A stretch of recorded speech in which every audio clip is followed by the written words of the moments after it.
الله الرحمن الرحيم. الحمد لله رب العالمين، والصلاة والسلام على أشرف الأنبياء والمرسلين نبينا محمد وعلى آله وصحبه أجمعين، أما بعد. عن أبي هريرة رضي الله تعالى عنه قال: سمعت رسول الله صلى الله عليه وسلم يقول: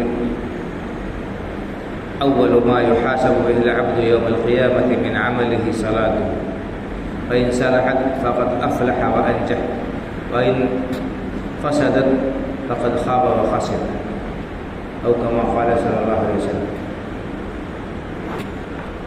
محترم حضرات، امتحان اور حساب کتاب کا ذکر چل رہا ہے.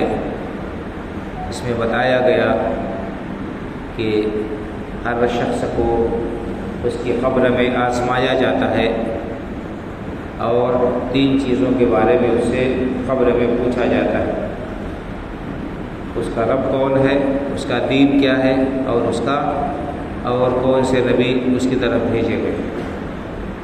اگر مومن ہوتا ہے تو صحیح جواب دے جاتا ہے، اور اگر کافر ہوتا ہے یا منافق ہوتا ہے تو وہ جواب نہیں دے پاتا، اور اس کے نتیجے میں اس کو عذاب سے دوچار کیا جاتا ہے.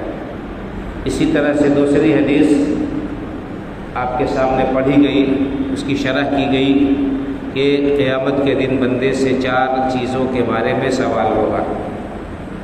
آج کی جو حدیث ہے اس میں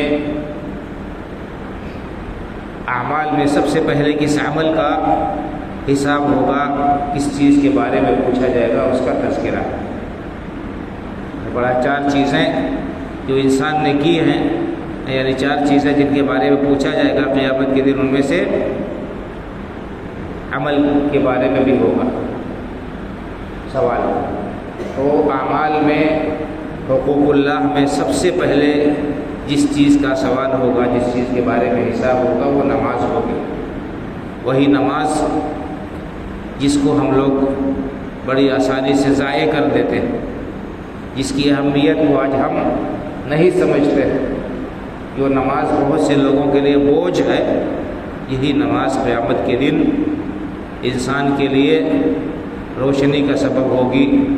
اور اگر انسان نے خوش دلی سے اللہ رب العالمین کی رضامندی کے لیے نماز پڑھی ہوگی تو یہ نماز اس کے لیے کامیابی کی کلید ہوگی. اور سب سے پہلے اسی نماز کے بارے میں سوال ہوگا. اللہ کے رسول صلی اللہ علیہ وسلم نے فرمایا کہ اول ما يحاسب به العبد من عمله يوم القيامة صلاته. بندے سے قیامت کے دن سب سے پہلے جس چیز کے بارے میں حساب ہوگا اس کے اعمال میں سے حقوق اللہ کے تعلق سے اس میں نماز ہوگی.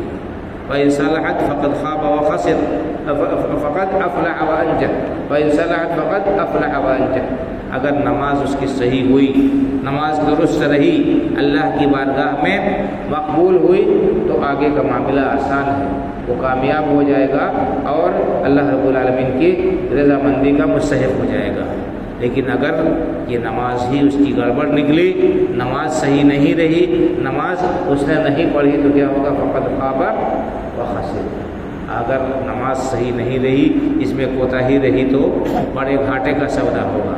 اس لیے عزیزو، ہم اس نماز کی اہمیت کو سمجھیں، اس کے مقام و مرتبے کو پہچانیں، اور نماز وقت پر پابندی کے ساتھ، خشوع و خضوع کے ساتھ نماز ادا کریں، بوجھ سمجھ کر نہیں، اور کسی ظاہری دباؤ میں آ کر اور کسی دنیاوی سزا سے بچنے کے لیے نہیں، بلکہ اس لیے تاکہ یہ نماز ہمارے لیے کامیابی کی کلید بن سکے. اللہ رب العالمین کا یہ حکم ہے، اور ہمارے اوپر عائد ہونے والا سب سے اہم فریضہ ہے کلمہ شہادت کے اقرار کے بعد. تو اس کو فرض سمجھ کر اور خوش دلی کے ساتھ جو ہے ادا کریں، تاکہ ہم قیامت کے دن گھاٹا اٹھانے والے نہ بنیں. ہم ذرا سوچیں اور غور کریں کہ اس نماز کے ذریعے سے ہم کو کتنی بڑی سعادت اور خوش نصیبی حاصل ہوتی.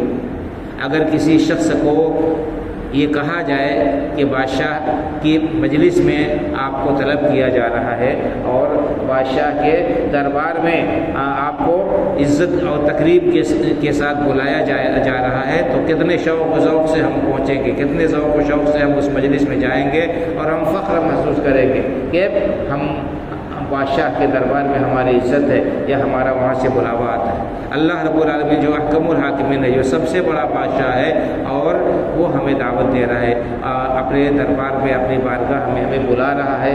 اگر ہم اس کی بارگاہ سے بھاگتے ہیں اور مسجد میں حاضر نہیں ہوتے ہیں تو سمجھ لیجئے کہ ہم بہت بڑے ناسمجھ ہیں۔